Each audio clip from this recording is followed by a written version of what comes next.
Hello everyone! So for today's video guys, ako ay magluluto ng karne ng tupa. Ang gagawin ko dito ay curry. So hayan, itong nakikita nyo guys, ito yung karne ng tupa. Alam nyo ba na ang tapang ng amoy nito? Kumakain ba kayo nitong karne ng tupa? So hayan guys, lalagyan ko muna siya ng meat curry powder. So kaunti lang muna kasi mamaya ay dadagdagan ko na lang. Ngayon ay i-marinate natin yung curry powder at saka yung meat. So, paghaluin ng mabuti hanggang sa matakpan ng powder yung meat. Ayan, haluin lang ng mabuti guys. Tapos, ibabad natin siya ng 30 minutes muna. So, hayaan muna natin siya ng 30 minutes. So, isit aside muna natin siya.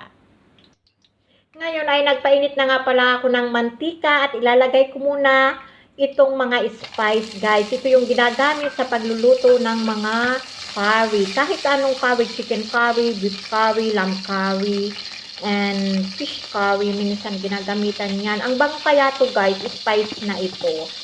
At saka maganda to sa katawan natin. At linagyan ko na nga pala siya ng madaming curry leaves. So ang bango ng naamoy ko guys, itong usok talaga ang bango talaga niya.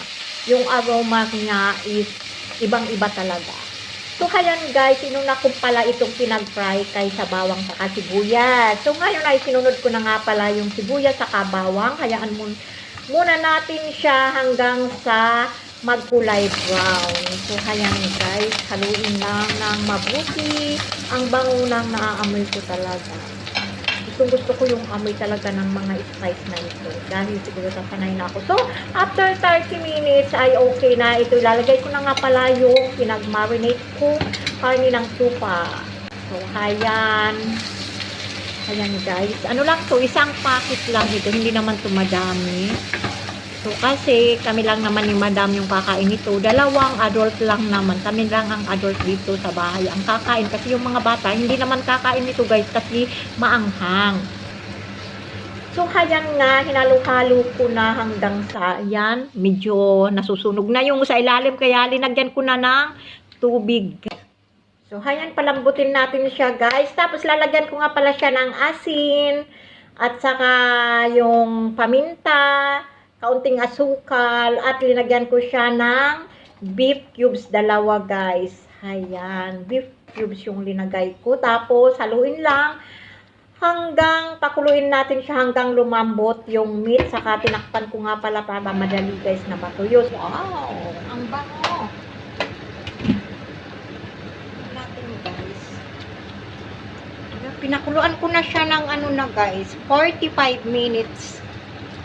Titingnan natin. Tapos lalagyan ko siya ng coconut milk or gata. Ngayon, titingnan ko muna. Lalagyan ko siya ng gata pag malapit na guys. Yung malambot na talaga. Kaya, ano ko malambot. Malambot na siya guys. Lalagyan ko na siya ng gata. Kaunti lang.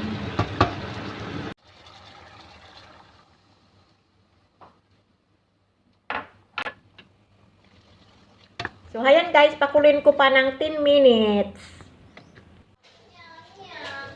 What you make for dinner? So, ayan, nagtatanong na yung alaga ko kung anong linuluto ko daw kasi nangangamoy na yung buong bahay namin guys. So, ayan guys, thank you for watching everyone. Nakaluto na naman ako ng isang napaka-yummy recipe. Ang yummy kaya nito. Thank you for watching. Bye!